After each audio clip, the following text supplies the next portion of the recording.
Moikka! Ja ensinnäkin älkää ihmetelkö mun hiuksia.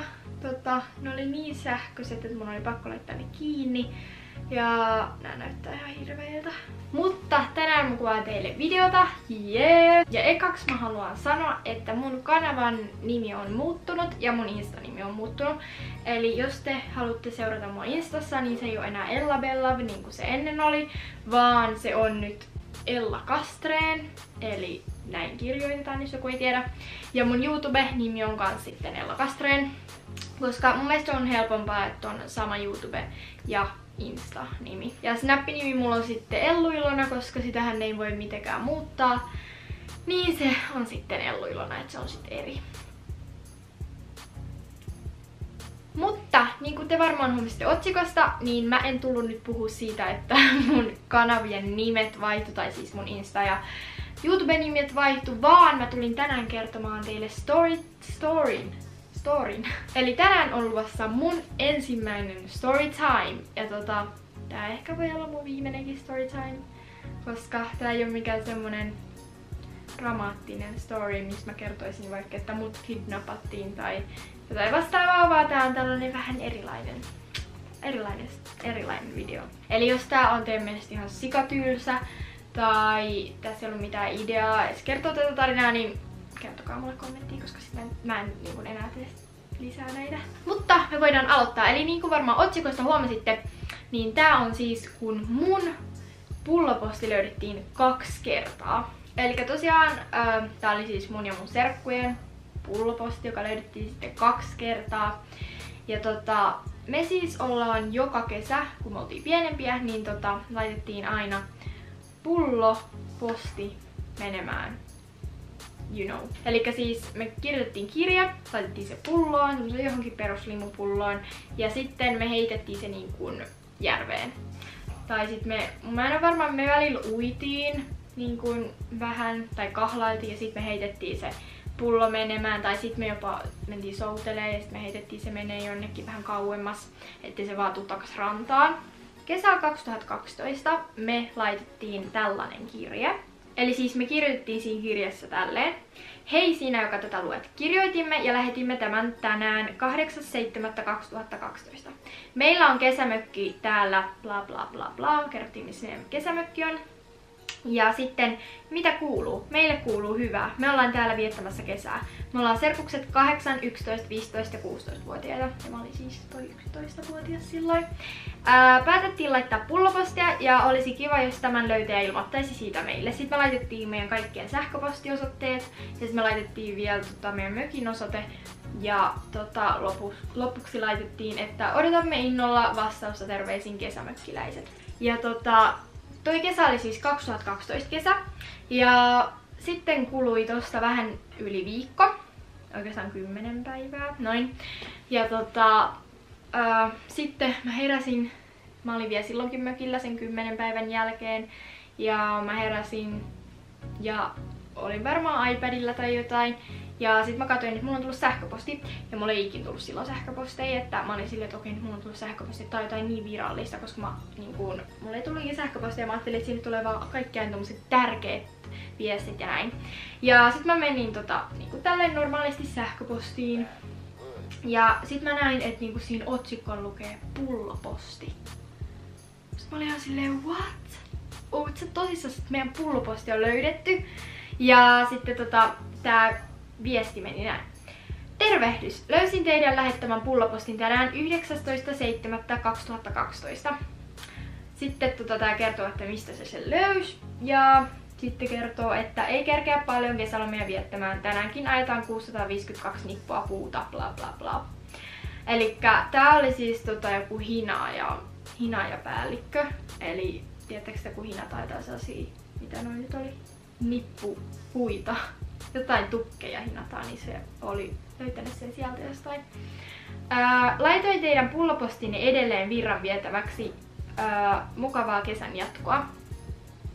Ja siis mä olin oikeesti niin innoissani, voitte nyt kuvitella 11-vuotias minä, niin herään aamulla ja saan tällaisen viestin. Ja meillä on siis niinku 2 mökkiä meidän mökillä. 2 mökkiä meidän mökillä, siis meillä on niin kuin 2 mökkiä. Toisessa mökissä nukkui silloin mun mummo ja ukki ja toisessa nukuttiin sitten me. Tai siis minä, mun äiti ja isä. Ja mä niinku lähden suoraan päätä juokseen siihen toiseen mökkiin. Siis se on niinku tosi niinku lyhyt matka siihen toiseen mökkiin, että se on sama tontti, mutta 2 mökkiä. Mä juoksin vaan suoraan päätä mun mummon ja ukin luo.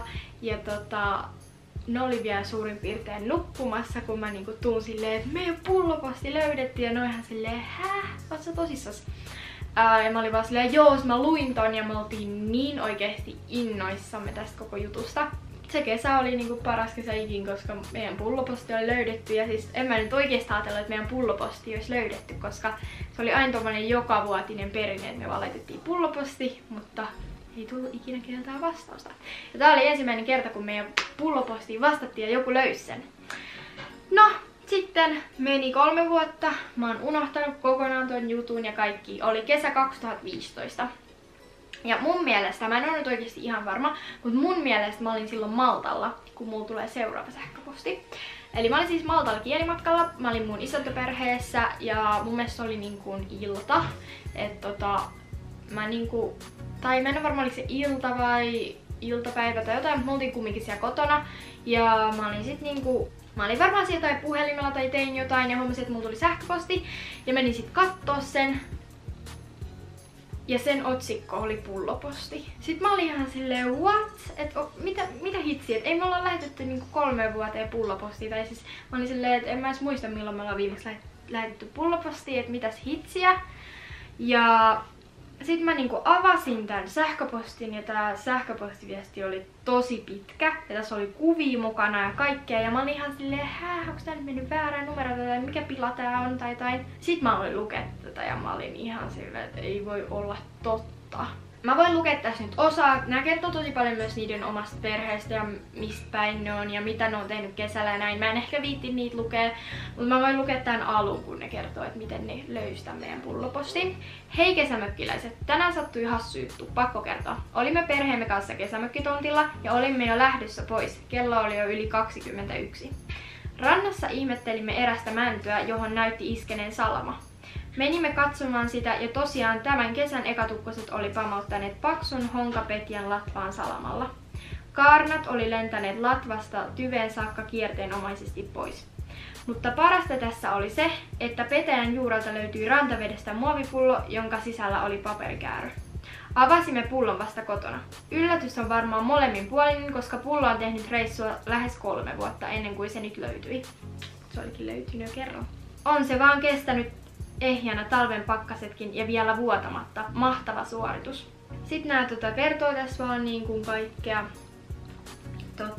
näiden perheestä ja kesästä ja kaikkea kivaa. Ja toi viesti oli niin piristävä ja toi oli niin ihana oikeesti viesti. Ja noi oli siis, noi lähetti kuvan siitä meidän kirjeestä, joten sen takia mä pystyin tuossa alussa lukemaan ton meidän kirjeen, jos ihmettelitte, että miten muuten mä oikein pystyin lukemaan sen kirjeen, minkä me lähetettiin, koska en mä nyt varmaan niin 11-vuotiaana ottanut kuvaa siitä, tai se olisi mulla vielä. Eli ne lähetti kuvan tuosta meidän kirjeestä ja sitten ne lähetti kuvan siitä jostain puusta, johon se salama oli iskenyt tai jotain vastaavaa. Eli siis, jos joku nyt ihmettelee, että miten pitkän matkan tää pullo oli reissannut ja näin, niin jos joku tietää, missä on Pielinen, niin meidän mökki on Pielisen rannalla, eli Pielinen on siis se järvi. Itä-Suomessa kai. Ja meidän mökki on siis siellä ja Pielinen on oikeesti mun mielestä tosi iso järvi. Ja se on tosi kapea, mut pitkä. En tiedä voiko näin sanoa. Mutta joo, se oli mun mielestä tää pullo, niin se oli reissannut tai mennyt ihan melkein sen koko järven toiselle puolelle. Mä en ole nyt ihan varma, muistaaks mä oikein. Mä en oikeesti tiedä missä toi paikka on, missä ne löysi sen ja näin. Mutta kun me katsottiin joskus kartalta, niin se oli oikeesti reissannut ihan sikapitkä matka se pullo. Ilman, että se sinne sisälle ei ollut mennyt yhtään vettä. Se on ollut vielä talvipakkaset jossain. Mä en vaan ymmärrä Mutta tässä oli tää storytime. Tää oli siis vähän ehkä erilainen storytime, mitä te ootte ennen kattonut. Ja jos tää oli oikeesti ihan huono, niin kertokaa mulle. Mutta jos tykkäsitte tästä tai haluatte, että mä teen lisää storytimea, jos mulla on jotain muita tällaisia tarinoita, niin antakaa peukut ylös, tilatkaa kanava alhaalta ja näin. Ja oikeesti, jos te ootte lähettänyt ikin pullopostiin, niin kertokaa kommentti, koska mä haluan tietää, että onko kukaan muu ikin lähettänyt edes pullopostiin niinku 2000-luvulla kuin me. Ja jos teidän pulloposti on löytynyt, niin mä haluan niinku ehdottomasti tietää, koska mä en oo ikin kuullut, että kenenkään pulloposti olisi löydetty. Mut joo, kiitos kun katsoitte ja muistakaa seurata mua someissa, jos teitä kiinnostaa. Ja muistakaa, että mun Insta-nimi ei nyt enää Ella Bella, vaan Ella Castrén. Ja näin.